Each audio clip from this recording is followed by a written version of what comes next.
మీ business ని develop చేసుకోవాలని అనుకుంటున్నారా? అయితే వెంటనే మీ పబ్లిక్ కోట్ న్యూస్ ద్వారా వీడియో యాడ్స్ ద్వారా మీ యాడ్స్ ని పబ్లిష్ చేసుకుని మీ పరపతిని పెంచుకోండి. సంప్రదించవలసిన ఫోన్ నంబర్ 7729969299. ఇప్పుడు మీరు చెప్పిన దాంతోనే నాకు క్లారిటీ వచ్చింది. సో ఇప్పుడు ఏమవుతుందంటే మన హిందూ ధర్మంలో చూసుకుంటే ఇప్పుడు ఒక దేవుడి దగ్గరికి వెళ్తాం, పూజ చేస్తాం. మొన్న గణేష్ నవరాత్రులు చూసుకుందాం మనం. పెద్ద పెద్ద గణేష్లు ఉంటారు. ఫర్ ఎగ్జాంపుల్ ఇప్పుడు ఖైరతాబాద్ గణేష్ కానివ్వండి, ముంబైలో ఇట్లా కొన్ని ప్రముఖమైన ప్రదేశాలలో పెద్ద భారీ విగ్రహాలు పెడతారు కదా. అక్కడికి చూడడానికి చాలామంది వస్తారు, లక్షలాది మంది వస్తూ ఉంటారు దర్శనం చేసుకోవాలని. నువ్వు సెలబ్రిటీ అయ్యి లేకపోతే ఒక పేరుండి ఒక ప్రాముఖ్యత ఉన్నోనికైతే గంట సేపు అక్కడ మొక్కిన ఆ పర్సన్ని కదలనియ్యరు. వేరే వేరే వాళ్ళు రాష్ట్రాల నుంచి వస్తారు, ఎక్కడెక్కడి నుంచో జర్నీ చేసి వస్తారు అక్కడ దేవుని దర్శనం చేసుకుందామని.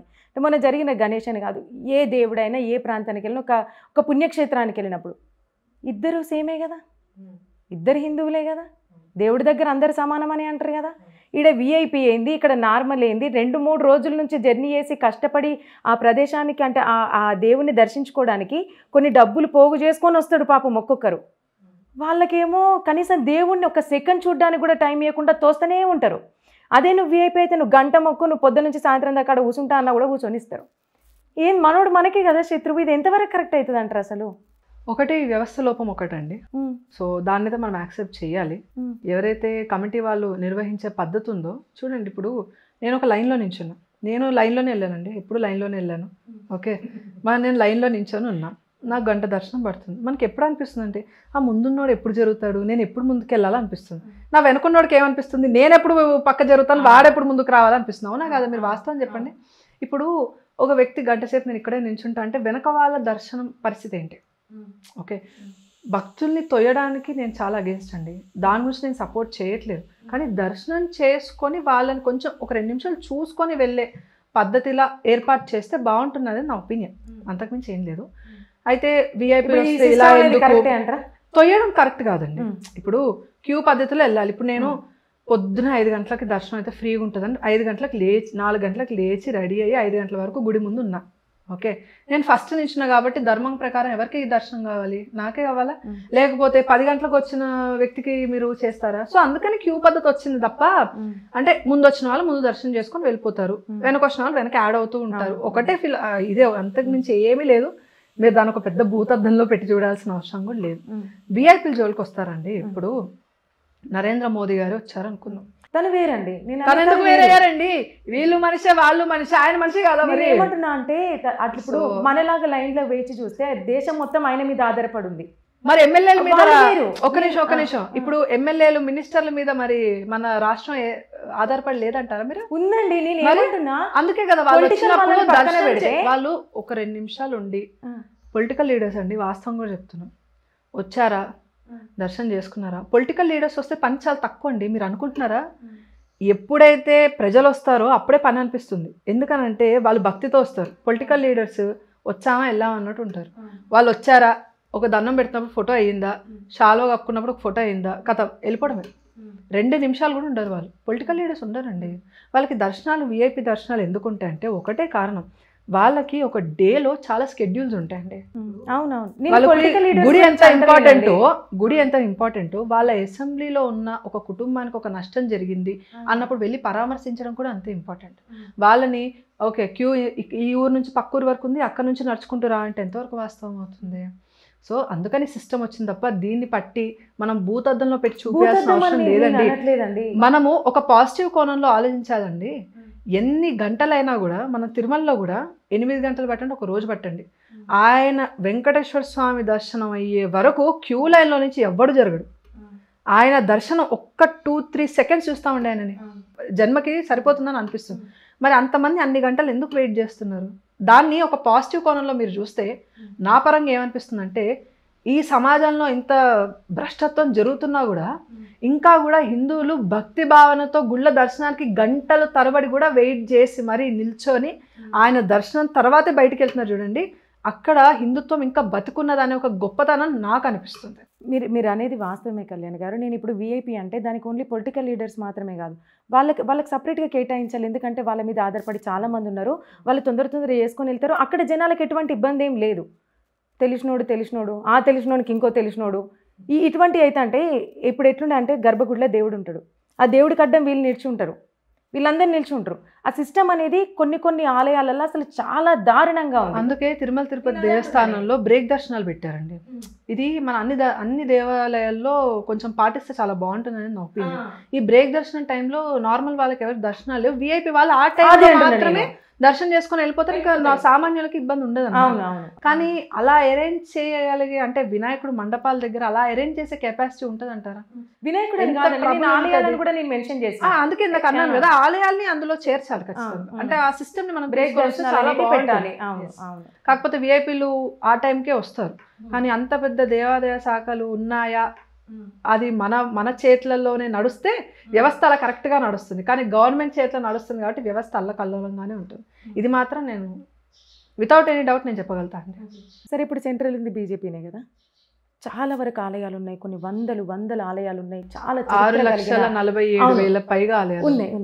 ఎందుకు మరి సెంట్రల్ ఉంది బీజేపీనే కదా, హిందూ ధర్మాన్ని కాపాడుకుందాం అంటుంది, ఎంతో పోరాడుతుంది. ఇప్పుడు అయోధ్య గురించి చెప్పుకుని దశాబ్దాల తరబడి నుంచి ఉన్న అయోధ్యను ముందుకు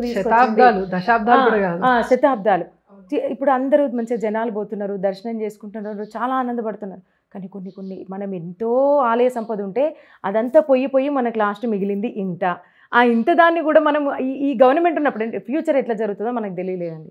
చెప్తున్నా నేను, ఇప్పుడు ఉంది బీజేపీ హిందూ ధర్మం తరపున బాగా పోరాడుతుంది కాబట్టి, సో ఇట్లాంటి ఆలయాలను ముందుకు తీసుకురావాలి. ఎందుకు తీసుకొస్తలేదు, ఎందుకు ఇంత లేట్ అవుతుంది? ఇప్పుడు మూడోసారి గవర్నమెంట్ సెంట్రల్లో ఆల్రెడీ 10 సంవత్సరాలు అయిపోయింది, ఇప్పుడు ఈ 5 సంవత్సరాలు మొత్తం 15 సంవత్సరాలు ఉంటుంది. ఈ ప్రాసెస్ అనేది ఎందుకు లేట్ అవుతుంది అసలు? అంటే ఈ రోజు పిఎం అవ్వగానే అన్నిటి మీద సైన్ చేసేస్తే తర్వాత ఆయన రెసిగ్నేషన్ మీద సైన్ చేయాల్సి వస్తుందండి. నేను అలా అనట్లేదండి. ప్రధానమంత్రిగా అయిన తర్వాత ఉన్న సమస్యలు అన్నిటి మీద ఒకటేసారి సంతకం పెట్టేస్తే దేశంలో జరిగే పొలిటికల్ వ్యవస్థ కానీ మీడియా చేసే ప్రచారం అంటే దుష్ప్రచారం గురించి నేను మాట్లాడుతున్నాను. దాన్ని ఎవడు మంచిగా తీసుకోవడం కన్నా చెడుగా ఎక్కువ తీసుకునే వాళ్ళు ఎక్కువైపోయారు. ఇప్పుడు ఆ ప్రచారాన్ని తట్టుకొని నిలబడగలుగుతుంది ఆ పార్టీ అనేది కూడా చాలా ముఖ్యం. మీరు ఇందాక అన్నారు చూసారా, ఇంత ఏదో చేయాలని పార్టీలోకి వస్తారు, ఒక పోస్ట్ రాకపోయిగానే వేరే పార్టీలో జంప్ అవుతారని. అలాంటప్పుడు ఒక పార్టీ మీద ఇంత వ్యతిరేకత వచ్చిన తర్వాత ఎవరు ఏ ఎమ్మెల్యే కానీ ఎంపీ కానీ నిల్చుంటాడు పార్టీలో, అప్పుడు ఏకంగా పార్టీ డిస్ట్రాయ్ అయిపోతుందండి. పొలిటికల్ సిచ్యువేషన్స్ అండ్ సినారియోస్ దేశంలో ఎలా ఉన్నాయో ఒక కంట కనిపెట్టుకుంటూనే ఒక సైడ్ నరుక్కుంటూ రావాలి. ఇది యుద్ధ ధర్మం. ఇది లేని వ్యక్తి రాజకీయాలు అంటే మీరు అంటున్నారు కదా, ఒకటే ఇప్పుడు 10 సంవత్సరాలు అయిపోయింది, ఇంకా కొన్ని విషయాలు ఇంకా పెండింగ్లో ఉన్నాయి అని. ఆయన కూర్చున్నప్పుడు 370 ఆర్టికల్ కూడా పెండింగ్లోనే ఉందండి, యూసీసీ కూడా పెండింగ్లోనే ఉంది, సిఏఏ కూడా పెండింగ్లోనే ఉంది, లేకపోతే అయోధ్య రామ మందిరం కూడా పెండింగ్లోనే ఉంది. అన్నీ పెండింగ్లోనే ఉన్నాయి కదా, ఒక్కొక్కటి చేసుకుంటూ వస్తున్నారు. ఇప్పుడు వక్ఫ్ బోర్డు గురించి పెద్ద రచ్చ లేచింది, ఎందుకంటే చాలామందికి అసలు తెలియదు అదేంటో.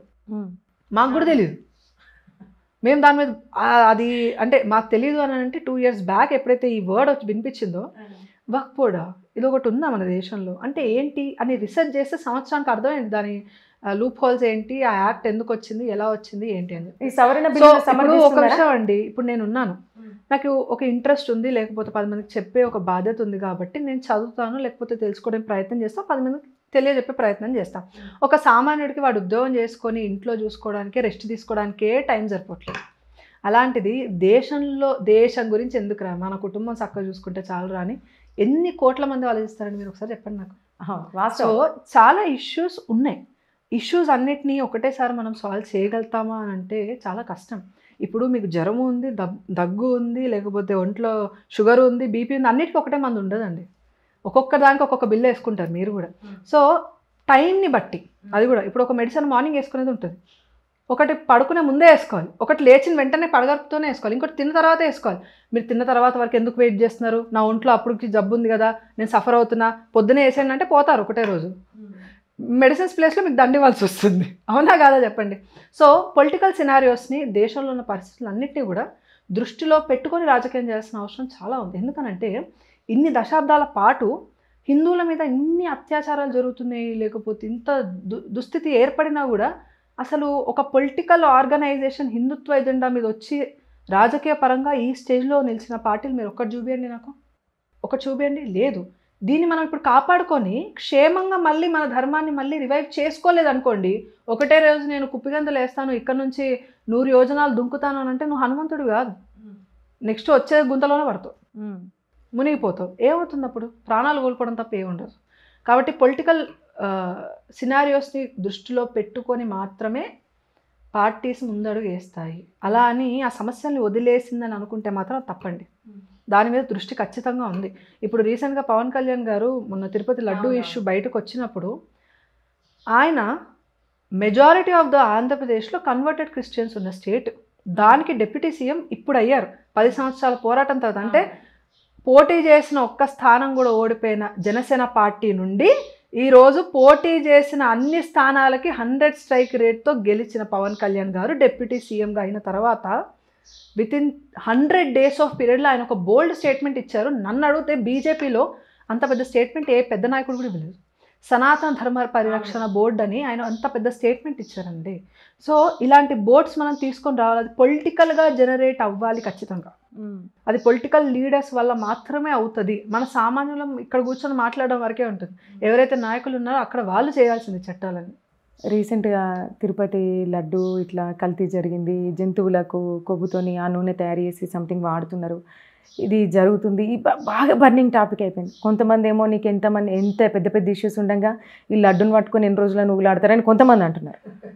మీరేమో లడ్డు మాత్రమే అండి. ఇప్పుడు స్వీట్ షాప్లో దొరికే లడ్డు తిరుపతి లడ్డు వాళ్ళకి ఒకటే, కానీ మనకు కాదు కదండి. అవును, స్వీట్ షాప్లో కొనుక్కునే లడ్డుని మనం కళ్ళకద్దుకొని ప్రసాదంగా తీసుకోము. కానీ తిరుపతి లడ్డు అంటే దాని మహత్యం చెప్పడానికి, లడ్డు తింటే దర్శనం చేసుకున్నంత ఫీలింగ్ ఉంటుంది. అవును, అది ఆ పుణ్యం వస్తుందని కూడా మన ధర్మాల్లో రాసిపెట్టి ఉన్నది.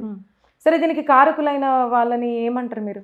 ఫస్ట్ ఆఫ్ ఆల్ అండి, నేను పవన్ కళ్యాణ్ గారు ఇచ్చిన స్టేట్మెంట్ నుంచే నేను మాట్లాడుతున్నాను. ఇది కేవలం తిరుపతికి సంబంధించిన ఇష్యూ మాత్రమే మనం చూస్తే, అంటే ఇది వెలుగులోకి వచ్చింది కాబట్టి మనకు తెలిసిందే. ఓకే, తమిళనాడులో ఇప్పటికీ కూడా డిఎంకే పార్టీ రూలింగ్లో ఉంది. Anti Hindu agenda. మొన్న రీసెంట్గా వాడే కదండి స్టేట్మెంట్ ఇచ్చాడు, మలేరియా డెంగ్యూతో పోల్చాడు కదా, రైట్? వాళ్ళ పార్టీకి సంబంధించిన వ్యక్తే కదా. ఇంత పెద్ద స్టేట్మెంట్స్ నడుస్తున్నాయి. ఈ హిందూ ధర్మాన్ని మొత్తాన్ని అణచివేయాలి, మొత్తాన్ని లేకుండా చేయాలి, మటుమాయం చేయాలి, ఈ దేశం నుండి తరిమి కొట్టాలి అని మాట్లాడే రాజకీయ నాయకులు చాలా ఉన్నాయి.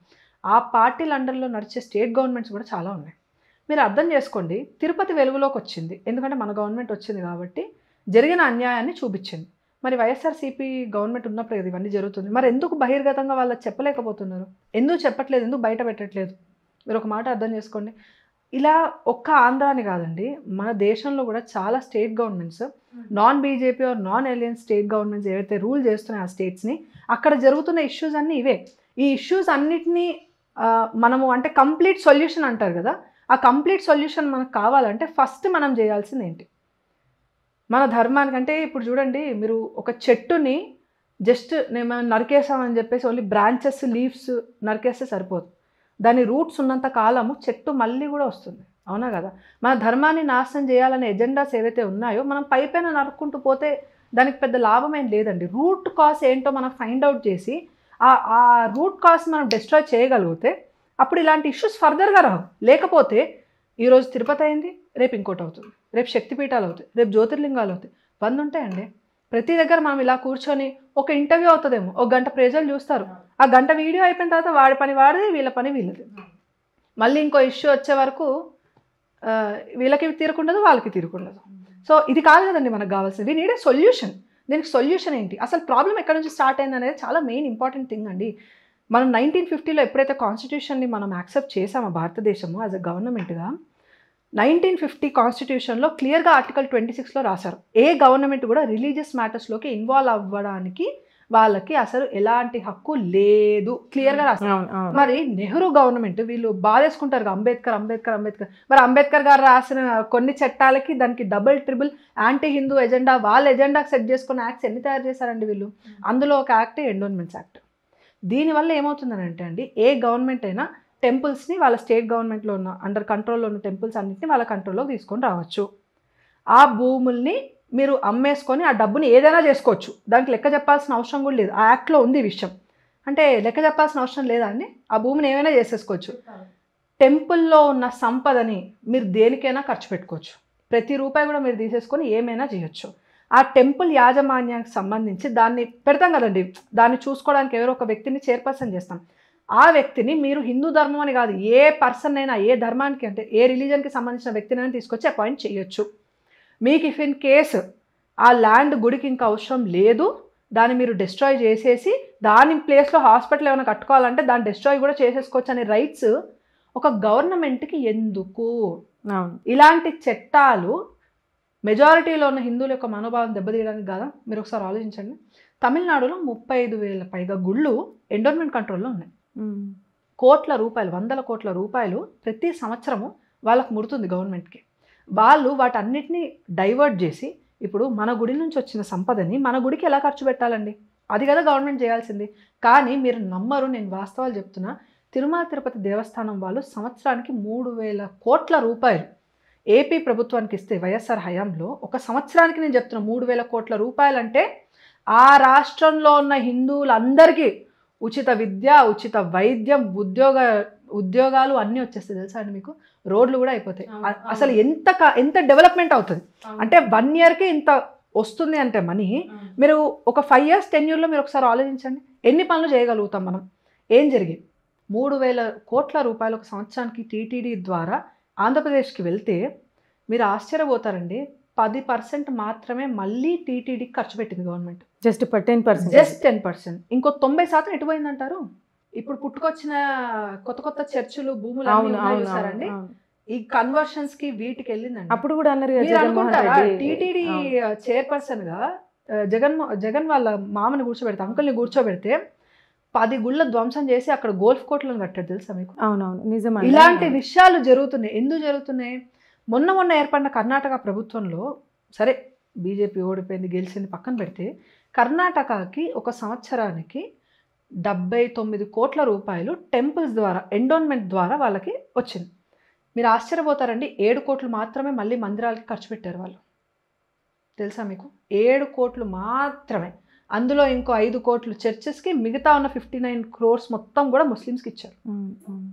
మదర్సాలకి ఫండింగ్ ఎట్లా జరుగుతుంది అనుకుంటున్నారు? మీకు ఒక విషయం చెప్పనా, టెంపుల్స్ యాక్ట్కి మన హిందువులు వ్యతిరేకించలే. అది ఉండడం వల్ల ఎంత నష్టం ఇప్పుడు మనం చెప్తున్నామా? అది తీసేస్తే కూడా మన వాళ్ళు వ్యతిరేకించరు, కానీ ముస్లిమ్స్ వ్యతిరేకిస్తారు తెలుసా? క్రిస్టియన్స్ వ్యతిరేకిస్తారు. ఎందుకంటే మేజర్ ఫండింగ్ గవర్నమెంట్ నుంచి వచ్చేదే టెంపుల్స్ నుంచి వచ్చే పైసలు వాళ్ళకి. వాళ్ళ మదర్సాలు నడవవు, మసీదులు నడవవు. ఈ లవ్ జిహాద్లు చేసుకోవడానికి పిల్లలకండి, మీరు నమ్మరు, ఓసీ అమ్మాయిని, అది రెడ్డి అమ్మాయిని, బ్రాహ్మణ అమ్మాయిని పట్టుకుంటే 10 లక్షల రూపాయలు లేకపోతే 20 లక్షల రూపాయలు ఇస్తాము అని ముస్లిం పిల్లలకి నేర్పిస్తారు వాళ్ళ మసీదులలో. ఇది వాళ్ళు చేసే ప్రార్థనలు, నమాజులు. తెలుసా అండి మీకు? వాడికి బైక్ ఫ్రీ, పెట్రోల్, వాడు వెళ్ళి కూడా ముస్లిమ్స్ ఎక్కడ ఉన్నారో అక్కడే ఆ పెట్రోల్ బంక్లో ఫ్రీగా కూర్చోబెట్టి పెట్రోల్ పోస్తాడు వాడికి, అమ్మాయిని తిప్పడానికి. వాడు ఎక్కడెక్కడ తినిపిస్తాడు తెలుసా అండి? మండీలకు తీసుకొని పోతాడు. ఇప్పుడు ఫ్యాషన్ అయిపోయింది కదా, అక్కడ కూడా ఎవరు ఉంటారు తెలుసా అండి? ముస్లిమ్స్ ఉంటారు. వాడికి ఫ్రీగా ఫుడ్ బిల్లు. ఎక్కడైతే వీడు ఇఫ్ ఇన్ కేసు ఏదైనా థియేటర్స్కి తీసుకొని పోవాలంటే అమ్మాయిని వాళ్ళు డబ్బులు ఇస్తారండి, ఫండింగ్ ఇస్తారు. నెలకి 20,000 30,000 వాడి చేతిలో క్యాష్, పాకెట్ మనీ. వాడు చూస్తే వాడి ప్రొఫెషన్ ఏందని అంటే బికారిగాళ్ళ బిచ్చ పెదవలా కూర్చొని పంచర్లు వేసుకునే పెదవవాడు. వాడు ఈ రెడ్డి అమ్మాయిని టార్గెట్ చేస్తే 20 లక్షలు వస్తాయి కాబట్టి వాడి వెనక తిరుగుతాడండి, ఆ అమ్మాయి వెనక తిరుగుతాడు వాడు. అయితే ఇందులో మన హిందూ అమ్మాయిలు కూడా మీరు ఒకసారి ఆలోచించండి, సిచ్యువేషన్స్ ఎంత వరస్ట్ గా తయారవుతున్నాయి. ఆలోచించండి, ఎట్లాంటి ఫండింగ్ ఎటు నుంచి వస్తుంది అంటే, ఇప్పుడు మన సంపద గవర్నమెంట్ తీసుకొని మనకి ఇవ్వట్లేదు సరే, కానీ గవర్నమెంట్ ఏమైనా హాస్పిటల్స్ కడుతుందా? గవర్నమెంట్ స్కూల్స్ని డెవలప్ చేసిందా? పేద ప్రజలకు ఎవరైనా సహాయం చేస్తుందా? ఇంకా అడిషనల్గా స్కాములు ఇవే కదా నడుస్తుంది. ఇవి కాకుండా వాళ్ళ మైనారిటీ ఓటు బ్యాంక్ని కాపాడుకోవడం కోసం మదర్సాలకి ఫండింగ్లు ఇస్తున్నారు. ఇలాంటి లవ్ జిహాద్కి ఫండింగ్ ఎక్కడి నుంచి వెళ్ళట్లేదండి. మనం గుళ్ళో వేసిన, హుండీలో వేసిన డబ్బులే మళ్ళీ మన ఇంట్లో ఉన్న ఆడపిల్ల, మన మహాలక్ష్మి, మన ఇంటి అమ్మాయిని ఫాతిమాగా మార్చి బొట్టు పెట్టుకున్న ఆడపిల్లని బుర్కా వేయించే స్టేజ్కి తీసుకెళ్ళింది మన హుండీయే. మనం హుండీ డబ్బుల్ని మనము కరెక్ట్గా వినియోగించుకోలేకపోవడం, గవర్నమెంట్ కంట్రోల్లోనూ మనం మాట్లాడలేకపోవడం వల్ల ఈరోజు మన ధర్మం బికారిగా మారిపోతుంది. అయితే కళ్యాణి గారు, అంటే ఇప్పుడు వీటి గురించి మీరు అవగాహన సదస్సులు ఇంకా కల్పించాలి అని కోరుకుంటున్నాను. ఎందుకంటే ఇప్పుడు మా ఫ్రెండ్స్ ఉన్నారు హిందూస్, ముస్లిం అబ్బాయిని పెళ్లి చేసుకున్నారు, గడుపుతున్నారు. నేను అడిగిన ఒకసారి, నువ్వు ముస్లిం అంటే ఇప్పుడు మొత్తం నువ్వు కంప్లీట్గా కన్వర్ట్ అయినావు కదా, ఓకే నువ్వు హ్యాపీగా ఉంటే చాలు, కానీ ఒకటి అడిగిన, మనకి నెలకు ఒక పండుగ ఉంటుంది, హ్యాపీగా కుటుంబం అంతా కలిసి సెలబ్రేట్ చేసుకుంటాము, మరి నీకు అక్కడ ఒకటే ఉంటుంది, ఎన్నో కట్టుబాట్లు ఉంటాయి, అవన్నీ ఉంటాయి కదా, నీకు బాధ అనిపించలే? ఎప్పుడు ఒక్కసారన్నా నీకు బాధ అనిపించలేదా అని నేను అడిగిన. బాధ ఎందుకు? ఏం కాదు అంటే ఎంత కంప్లీట్గా మారిపోయింది అంటే అసలు నేను షాక్ అసలు. అంటే ఒక కంప్లీట్ ఒక ముస్లిం మహిళ ఏ విధంగా అయితే మాట్లాడుతుందో ఆ విధంగా మాట్లాడుతుంది. చేస్తారండి అట్లా. మన వాళ్ళని మనం ట్రైన్ ఎక్కడ చేస్తున్నాం? ఇప్పుడు మన ఇంట్లో నేను అదే చెయ్యాలి. అసలు అబ్బాయి ఉన్నారనుకోండి, నువ్వు ధర్మం ఎప్పుడైనా బోధించావా? పుస్తకాలు తీసి చదువురా, నీకు 10/10 రావాలి, లేకపోతే ర్యాంక్ రావాలని మాట్లాడతాం. కానీ ఎప్పుడైనా భగవద్గీత తీసి ఒక్క శ్లోకం నేర్చుకున్నా, అసలు కృష్ణుడు ఏం చెప్పాడో సాక్షాత్తు కృష్ణ పరమాత్మ చెప్పిన వాక్యాలు, ఆయన నోటి నుండి వచ్చిన అంత అమృత తుల్యాల్ని ఎన్ని నేర్చుకున్నావు? కూర్చో, ఒక 10 నిమిషాలు కూర్చో,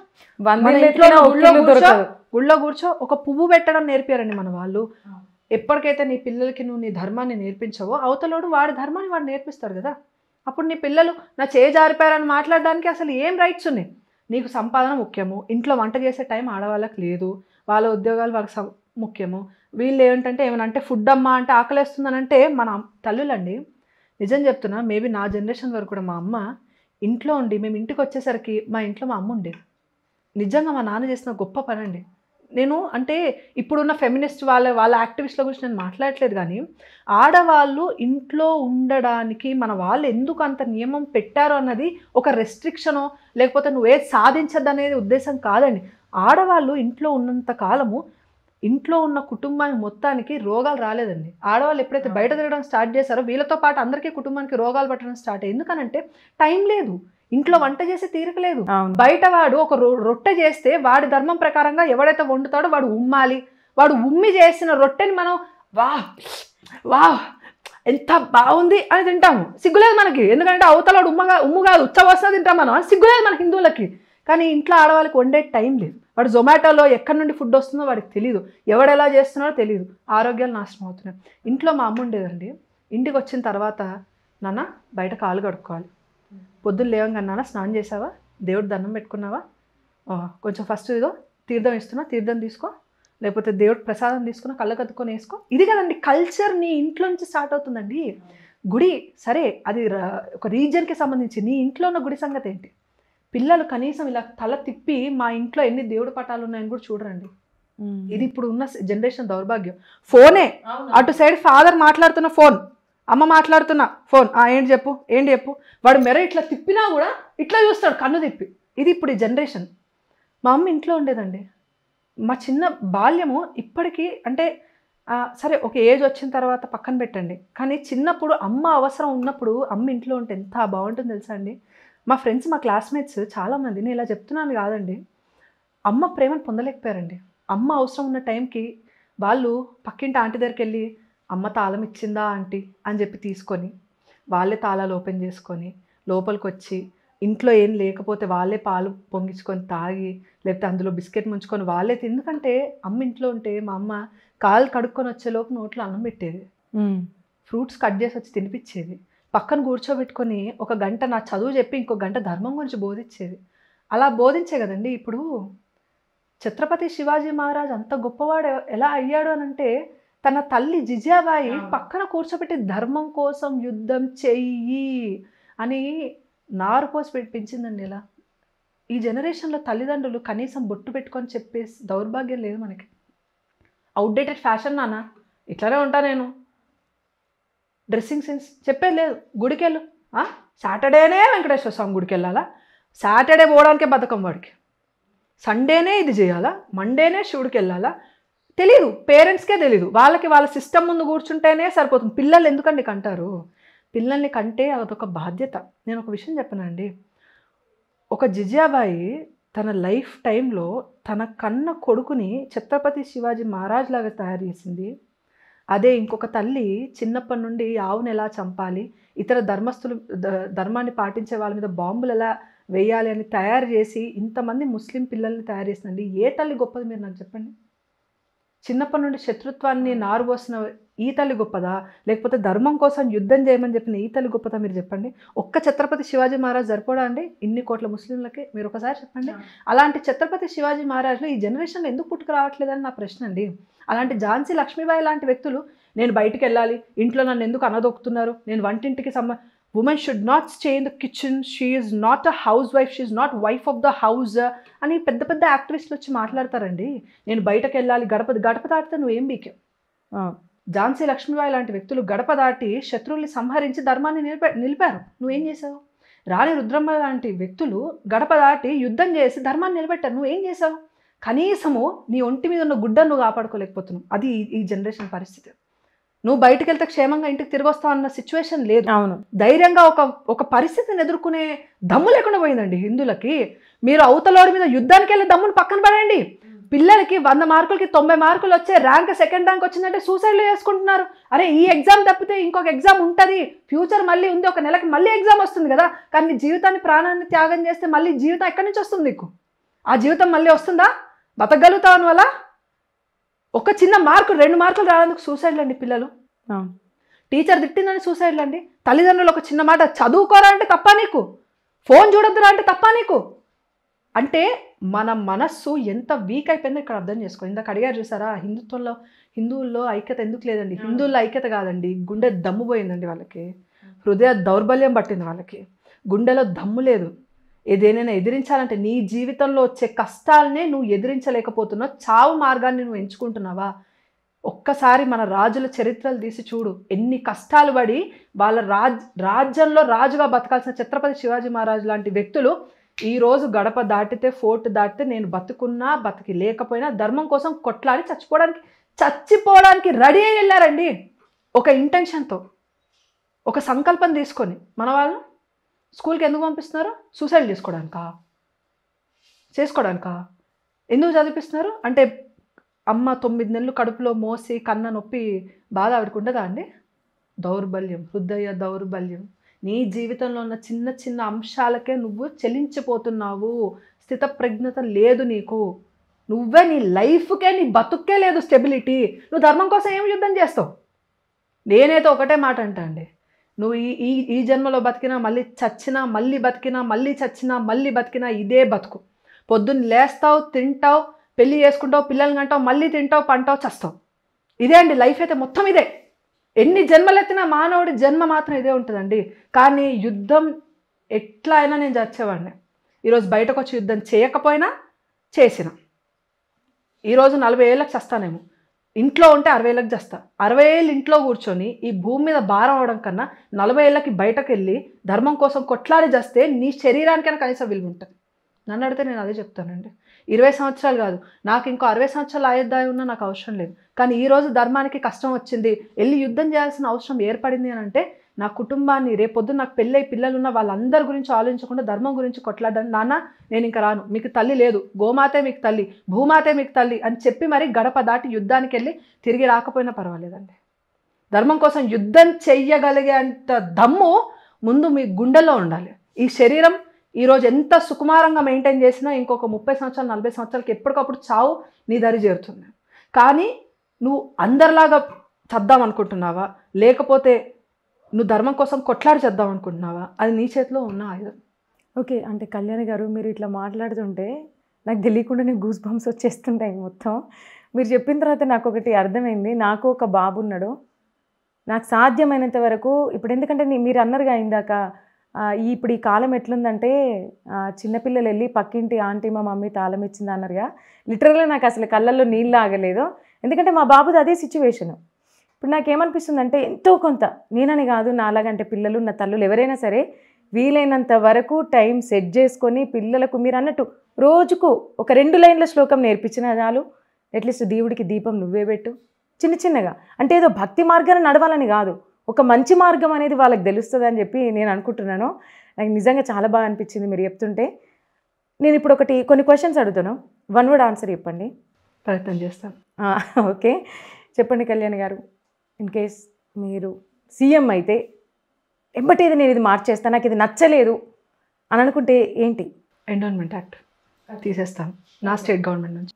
ఓకే, నెక్స్ట్ అసలు సొసైటీలో ఈ చట్టం సరిగ్గా లేదు, ఈ చట్టాన్ని కంప్లీట్ మారుద్దాము అని అనుకున్నప్పుడు ఏది మారిస్తే బాగుండు అని అనిపిస్తుంది? సెక్యులర్ ఓకే అనే ఆ వాదాన్ని ఫస్ట్ తొలగించాలి. కష్టం వచ్చినప్పుడు ఏ మతానికైనా సరసమానమైన న్యాయం జరగాలి, అది మెయిన్. హిందువులకైతే ఒకలాగా, లేకపోతే మైనారిటీస్కి అయితే ఇంకొకలాగా పొలిటికల్ ఎజెండాలు వేసుకొని ఇలాంటి స్ట్రాటజీస్ అయితే వర్కౌట్ అవ్వండి. నా ఒపీనియన్ అయితే అది. సెక్యులర్ అనేదాన్ని ఫస్ట్ ఆఫ్ ఆల్ తీయాలి. ఓకే, ఇప్పటి వరకు అంటే మీతో మీ పాత ఇంటర్వ్యూసే కానివ్వండి, మీ వీడియోస్ ఏవైనా సరే చూసినప్పుడు చాలామందికి చాలా డౌట్స్ ఉన్నాయి. అందులో నేను ఒక 2 డౌట్లు మిమ్మల్ని అడుగుతాను. కళ్యాణి గారు వైవాహిక జీవితంలోకి అడుగు పెట్టారా? ఓహో, ఇది కొంచెం పర్సనల్ క్వశ్చన్స్ అండి. ఓకే. సో నేనేమనుకుంటున్నా అంటే, నేను పెళ్లి చేసుకుంటానా, నేను బట్టలు కొనుక్కోనా, నేను ఇల్లు కట్టుకోనా, పిల్లల్ని కంటానా అనేది నా పర్సనల్ విషయం అండి. సో ఇది తెలుసుకోవడం వల్ల ప్రజలకి పెద్ద యూజ్ ఉంటుంది అని నేను అనుకోవట్లేదు. ఇది తెలుసుకొని ఏం చేస్తారండి? ఇట్స్ లైఫ్ ప్రాసెస్ కదా, అది కంటిన్యూ అవుతూనే ఉంటుంది. ప్రజలకు తెలియాల్సిన విషయం ఇది కాదు. ప్రజలకు తెలియాల్సిన విషయం ఏంటి? మన ధర్మం గురించి తెలియాలి, మన దేశాన్ని ఎలా కాపాడుకోవాలో తెలియాలి, నెక్స్ట్ జనరేషన్ వాళ్ళకి మనం ఏం అందించాలో తెలియాలి, పొలిటికల్ సినారియోస్ని నేను ఎక్స్ప్లెయిన్ చేయాలి. దానికి నేను కెమెరా ముందుకు వచ్చాను. కానీ నా పర్సనల్ లైఫ్ని తీసుకొని వచ్చి అది 10 మందికి కనువింపుగా చూపించే అమ్మాయిని నేను కాదండి. నా personal life is my personal life అంతే. నెక్స్ట్ మీ ఫ్యూచర్ ప్లాన్ ఏంటి? ఖచ్చితంగా నేను ఇది చెయ్యాలి, చేసి తీరాలి అని అనుకున్నది ఏంటి? ధర్మం కోసం యుద్ధం మాత్రమే అండి. మనసులో రెండో ఆలోచన అనేది లేదు, అంతే. మీరు ఇందాక అన్నట్టు అసలు మన దాంట్లో గుండె బలం లేదు, అసలు ఎవ్వరికి ధైర్యం లేదు, బయటికి వెళ్తే వాళ్ళని వాళ్ళు కాపాడుకోలేకపోతున్నారు అని ఇప్పుడు మీరు అంటున్నారు కదా. అసలు వీళ్ళు ఇలా తయారు కావడానికి కారణం ఏంటి? మరి ఎడ్యుకేషన్ సిస్టమ్, మన విద్యా వ్యవస్థ అంటే బాగాలేదంటారా? బాగాలేదు. ఎటువంటి మార్పులు రావాలి? ఫస్ట్ ఆఫ్ ఆల్ ఈక్వాలిటీ అనే విషయాన్ని బోధించడం పక్కన పెట్టి, ఎందుకనంటే అండి, మన హిందువులు ఇందాక చెప్పినట్టు ఇంట్లో కనీసం భగవద్గీత అంటే ఏంటో తెలిసిన వాళ్ళు లేరు సగం మంది. శివుడు అంటే ఏంటో తెలియని వాళ్ళు చాలామంది ఉన్నారండి. నేను చాలామందిని చూసి ఆశ్చర్యపోయా. బ్రహ్మదేవుడు అంటే తెలియని వాళ్ళు చాలామంది ఉన్నారు. మన దరిద్రం అది. కానీ మీరు ఒక చిన్న పిల్లోడిని తీసుకొని వచ్చి ముస్లిం నుంచి ఒక చిన్న ముస్లిం అబ్బాయిని తీసుకొని వచ్చి ఖురాన్లో పలానా చాప్టర్లో ఏముందని అడిగితే వాడు పొల్లు పోకుండా చెప్తాడు. అవును. అంటే ఇక్కడ పరిస్థితి ఏంటి? వాళ్ళు స్కూల్కి వెళ్ళట్లేదా, వాళ్ళు ఈ ఎడ్యుకేషన్ ఫాలో అవ్వట్లేదంటే ఫాలో అవుతున్నారు. ఎట్ ద సేమ్ టైం వాళ్ళ ధర్మం గురించి కూడా ఒక నాలెడ్జ్ని వాళ్ళ దగ్గర ఉంచుకుంటున్నారు. కానీ మన వాళ్ళు అలా కాదు. ఐఐటి ర్యాంక్ కొట్టడమే ఇంపార్టెంట్, కానీ భగవద్గీత గురించి తెలుసుకోవడం మన పిల్లల భవిష్యత్తుకి అసలు ఇంపార్టెంట్ కాదు అని ఇండియన్ పేరెంట్స్, స్పెషల్గా హిందూ పేరెంట్స్ డిసైడ్ అయిపోయారు. భగవద్గీత నేర్చుకుంటే ఏమొస్తుంది, వేదం నేర్చుకుంటే ఏమొస్తుంది, అది కాదు, ఐఐటి చదువు. ఇట్లా అయిపోయింది. ఓకే, ఇప్పుడు ఒక గన్ను సైనికుడి చేతిలో ఉంటే దేశ రక్షణ, అదే ఒక గన్ను దుర్మార్గుడి దగ్గర ఉంటే ప్రజల పరిస్థితి ఏంటండి? గన్నే, కానీ ఎవరి చేతిలో ఉన్నది అనేది చాలా ఇంపార్టెంట్. ఇది మనం అర్థం చేసుకోవాలి. ఎందుకు ఒక ఆర్మీ ఆఫీషియల్ అలా బిహేవ్ చేయగలుగుతున్నాడు, ఇంకొక వ్యక్తి దాన్ని వేరే అవసరాలకు వాడుతున్నాడు, బెదిరించడానికో చంపడానికో ఇంకో విధంగా ఎందుకు వాడుతున్నాడు అంటే ఎథిక్స్ లేకపోవడం, వాల్యూస్ నేర్పించకపోవడం. అదే ఆ వాల్యూ యాడెడ్ ఎడ్యుకేషన్ మనకు కావాలి. అది కేవలము ఇప్పుడు ఉన్న అంటే అది యాడ్ చేశారు, కానీ అది ఏంటనంటే టీచర్స్ వీడు మంచిగానే ఉన్నాడులే 5 మార్కులు వేసేస్తారు అంతే. అది ఇంటర్నల్ మార్క్స్గా పనికొచ్చింది, కానీ ఇంటర్నల్గా మనిషిని మార్చడానికి మాత్రం పనికి రావట్లేదు అది. సో అది మనం ఏం చేయాలంటే స్కూల్కి వెళ్తే ఎలా అయినా వాళ్ళు సోషల్, సైన్స్, మ్యాథ్స్ అన్నీ నేర్చుకుంటారు. ఇంట్లో ఉన్నప్పుడైనా కనీసం ధర్మాన్ని బోధించండి. అప్పుడు మీరు చేతిలో పెట్టే గన్ ఏదైతే ఉందో ఒక విద్యావంతుడి చేతిలో, ఒక ఆర్మీ అఫీషియల్ ఆర్ ఒక దేశాన్ని రక్షించే వ్యక్తి చేతిలో పెడుతున్నట్టు, లేకపోతే మీరు ఒక ఉగ్రవాది చేతిలో పెడుతున్నట్టే అవుతుంది. ఇప్పుడు అమ్మాయిల మీద అఘాయిత్యాలు జరుగుతాయి. అటువంటి వారిని ఇప్పుడు చాలామంది అంటున్నారు జైల్లో కూర్చోబెడతారు, తినిపిస్తారు, కొద్ది రోజులు మంచిగా ఇట్లా చేపిస్తారు. కరెక్ట్ మన దేశంలో సరైన సిస్టమ్ లేదు, బయట దేశాలలో అమ్మాయిల మీద అఘాయిత్యాలు జరిగితే ఎటువంటి శిక్షలు వేస్తారో ఇక్కడ కూడా వేయాలని ప్రతి ఒక్కరు అంటున్నారు. ఎటువంటి శిక్షలు వేస్తే బాగుంటాయి అంటారు మీరు? ఫస్ట్ ఆఫ్ ఆల్ శిక్షల గురించి ఆలోచించుకునే ముందు శిక్షణ గురించి ఆలోచించుకోవాలండి. ఇందాక నేను చెప్పాను చూసారా, ఒక వ్యక్తిని అలా ఒకరిని రేప్ చేసే స్టేజ్కి తీసుకొచ్చింది కుటుంబ వ్యవస్థ కాదా? అదే చిన్నప్పటి నుండి నువ్వు కరెక్ట్గా వాడిని కూర్చోబెట్టి నేర్పించుంటే వాడు పెద్దగా అమ్మాయిని తల్లిగానే చూస్తాడు. ప్రతి అమ్మాయిని తల్లిగానే భావిస్తాడు, ఒక్క తన భార్యను తప్ప. ఆ సంస్కారం శిక్షణ వల్ల రాదు, శిక్షణ వల్ల వస్తుంది. దయచేసి శిక్షణ మొదలు పెట్టండి, శిక్షలు కాదండి. సరే, ఇప్పుడు ఈ జానీ మాస్టర్ అని ఇప్పుడు ప్రజెంట్ ఎక్కువ అంటే అతను ఒక మంచి జాతీయ అవార్డు గెలుచుకున్నాడు. ఆలోపే ఈ న్యూస్ జరగడం, లవ్ జిహాద్ అని చెప్పేసి అట్లా ఈ విధంగా రకరకాలుగా జరుగుతున్నాయి. ఆయన ఒక్కడని కాదు, చాలామంది ఇప్పుడు లవ్ జిహాద్ అని చెప్పేసి చేస్తున్నారు. ఏమంటారు మీరు? ఇది ఎప్పటి నుంచో ఉన్నదే అండి. ఈ ఎజెండా అనేది ఇప్పటిది కాదు. ఈ భూ కబ్జాలు కానీ, లవ్ జిహాదులు, లేకపోతే ల్యాండ్ జిహాదులు, ఇవన్నీ ఇప్పుడు ఉన్నవి కాదు అసలు. మీరు నమ్మరు, 1200 అంటే 12th సెంచరీ, ఆ 12th సెంచరీ నుంచి స్టార్ట్ అయిన లొల్లులే ఇవన్నీ. సో ఎప్పటికైనా ఈ 2 కమ్యూనిటీస్ వేరే అండి. హిందువులు ఎప్పుడు మా కుటుంబం, ఇల్లు కొనుక్కున్నాను, కారు కొనుక్కున్నాను, పెళ్లి చేసుకున్నాను, పిల్లలు ఉన్నారా, వాళ్ళు అంటే నేను ఇంకొక మీటింగ్కి కానీ లేకపోతే ఫంక్షన్కి వెళ్తే నా కొడుకు ఇలా, నా కూతురు అలా అని చెప్పుకునే గర్వంగా ఉన్నారా లేదా, ఇంతే హిందువులకు అవసరం. పండగలు వచ్చినప్పుడు ఫుడ్ వండుకోవడానికి పండగలు అనే దౌర్భాగ్యం అయిపోయిందండి మనకి. ఫుడ్ వండుకోవడానికి అంటే పండగలు రోజు స్పెషల్గా ఫుడ్ చేసుకుంటాము అనే దౌర్భాగ్యానికి వచ్చింది మన సిచ్యువేషన్. పండగలు అంటే ఫుడ్ కోసం వచ్చింది. నిజమే. అంటే మిగతా రోజుల్లో తిండి తిని బతికిన వాళ్ళం కాదా మనము? మనకన్నా పౌష్టికాహారాలు తిని 90-100 సంవత్సరాలు బతికిన వాళ్ళు మన ముత్తాదులు చాలామంది ఉన్నారండి. కానీ అది స్టేజ్. మనం ఒక పండుగ ఎందుకు జరుపుకుంటాం, మనం ఒక రిచువల్ చేస్తామంటే ఎందుకు చేస్తున్నాం, ఇవన్నీ ఏమీ తెలియట్లేదు జనరేషన్కి. ఒక సైడ్ వీళ్ళు ఉన్నారు, ఒక సైడ్ వీళ్ళు పాపులేషన్ ఎలా పెంచుకుందాం, ఈ దేశాన్ని ఇస్లామిక్గా ఎలా మారుద్దాం, భూమి మొత్తం ఎలా కబ్జా చేద్దాం, మన ఆడపిల్లల్ని, హిందూ ఆడపిల్లల్ని ఎట్లా వాళ్ళని రేప్ చేసి లేకపోతే వాళ్ళని ఇట్లా మతం మార్చి ఎలా చేద్దామో, లాస్ట్ ఆప్షన్ చంపేయడం. వాళ్ళ ఎజెండా చాలా క్లియర్గా ఉంది, నీకే బుద్ధి లేదు. ఇంకొకటి అడుగుతాను, లాస్ట్ క్వశ్చన్. కొంచెం ఎక్కువ బాగా ఫైర్ అవుతూ ఉంటుంది భార్గవి కళ్యాణి గారు. జనాలలోకి వచ్చి ఒక పదవి మీద ఉంటే ఇంకెట్లా చేస్తుందో, ఎప్పుడన్నా అంటే జనాలకి ఏమన్నా ప్రాబ్లం వచ్చి విన్నవించుకుందామని అన్నా కూడా భయపడేలాగా మాట్లాడుతుంది అని అంటున్నారు. ఏమంటారు మీరు దీని గురించి? దానికి నేను ఆన్సర్ చేస్తాను, కానీ మీరు కూడా ఆన్సర్ చేయండి. ఇప్పుడు నీ తల్లిని నీ చెల్లిని తిడితే నీకు రోషం పౌరుషం లేదేమో, కానీ నా ధర్మాన్ని కూడా నా తల్లిగానే నేను భావిస్తాను. నా ధర్మం జోలికి వచ్చినా నా దేశాన్ని భరత మాత అంటే ఈ గడ్డ కూడా నా తల్లి భూమాతగా నేను భావిస్తాను. అలాంటప్పుడు ఈ రెండింటి జోలికి వస్తే నాకు ఖచ్చితంగా కోపం వస్తుంది. కోపం రాకపోతే మీరు ఆశ్చర్యపోవాలి, అసలు చీము నెత్తురు అనేది నీ శరీరంలో ఉందా లేదా అని అప్పుడు ప్రశ్నించండి మీరు. కానీ వాస్తవానికి చెప్తే అండి, నేను చాలా నార్మల్ పర్సన్. అది మీరు చెప్పండి మీ ప్రేక్షకులకి. మీరు ఇంటర్వ్యూ కాక 1 గంట ముందు నన్ను చూసారు కాబట్టి అవునవునవును, మీకు నిజంగా వాస్తవానికి ఈ అమ్మాయి వినదు, ఈ అమ్మాయి చూడంగానే ఏంటి వచ్చావా అని మాట్లాడుతుంది. నిజం నిజం మాట్లాడుతుంది అంటే కోపం రావడం వేరండి, కోపిష్టి మనుషులు వేరు. ఓకే, కోపం ఎందుకు వస్తుందనంటే ఒక సందర్భం ఉంటే కోపం వస్తుంది. కృష్ణుడికి కూడా యుద్ధరంగంలో అప్పుడే కోపం రాలే. ఆయన అంత స్థితప్రజ్ఞుడు అయినా కూడా యుద్ధం చేయనని మాట ఇచ్చిన వ్యక్తి కూడా చక్రం తీసుకొని వెళ్తే ఆయనకు అంత కోపం రావాల్సిన సిచ్యువేషన్ వస్తే కానీ ఆయన కోపం రాలేదండి. అప్పటి వరకు కూడా యుద్ధం చెయ్యను అన్న వ్యక్తిని కూడా యుద్ధం చెయ్యాలని చాలా ప్రశాంతంగా బోధించాడు, కానీ యుద్ధానికి ఎప్పుడు కాలు దువ్వలేదు ఆయన. కోపం వచ్చే సంఘటనలు, సిచ్యువేషన్ అనేది మనిషికి ఒకటి ఉంటుందండి. దాన్ని ఎప్పుడైతే కదుపుతారో ఖచ్చితంగా కోపం వస్తుంది. మనిషిగా పుట్టిన ఎవ్వడికైనా వస్తుంది. కానీ ఆ కోపిష్టిగానే ఉంటారా, ఈ అమ్మాయి ఇట్లానే ఉంటుందంటే దానికి సమాధానం మీరు చెప్పండి. లేదు కళ్యాణి గారు, అంటే నేను మిమ్మల్ని మీట్ అవ్వడం ఇదే ఫస్ట్ టైం. నాకు అనిపించింది మీ వీడియోస్ అవన్నీ అంటే కొన్ని చూసుకొని ఇక్కడికి వచ్చినప్పుడు ఏమో గట్టిగా కొంచెం మారుస్తూ ఉంటారు, అంటే కొంచెం ఫైర్ అయిన వీడియోసే ఎక్కువ పాపులర్ అవుతూ ఉంటాయి కదా. నాకు అసలు మాట్లాడే ఛాన్స్ ఇస్తారో ఏమో. అసలు ఫస్ట్ ఆఫ్ ఆల్ నేను మిమ్మల్ని ఏ విధంగా ఫేస్ చేయాలని అనుకున్నా. నేను వచ్చిన తర్వాత నాకు నిజంగా అంటే ఒక క్లోజ్ ఫ్రెండ్ లాగా లేకపోతే ఒక ఫ్యామిలీ మెంబర్ లాగా నాకు అనిపించింది. చాలా కంఫర్ట్గా ఉన్నా నేను కూడా. మీరు కూడా చాలా కూల్ అని నాకు అర్థమైంది. మీరు అన్నట్టు వాస్తవం. ఇప్పుడు హిందూ ధర్మాన్ని కానివ్వండి, భారతదేశాన్ని కానివ్వండి, ఇప్పుడు మీ తల్లిలాగా మీరు భావించారు. ఎవరైనా సరే అదే విధంగా భావించాలి. ఒకవేళ ఇప్పుడు మన పేరెంట్స్ కనుక ఎవరైనా ఏమన్నా అంటే ఆటోమేటిక్గా మనకు రోషం వస్తుంది. సేమ్ మీరు చేసేది కూడా అదే. సో ఇప్పటి వరకు ఇంత వాల్యుబుల్ టైం మాకు ఇచ్చి చాలా మంచి విషయాలు చెప్పారు. అండ్ మీ నుంచి కూడా నేను ఒకటి నేర్చుకున్నాను ఈ ఇంటర్వ్యూ ద్వారా. నేను అది పాటిస్తానని నేను అనుకుంటున్నాను. Thank you so much Bhargavi Kalyani garu. Thank you so much. మీలాంటి వాళ్ళు ఇంకా సేవలు చేయాలి.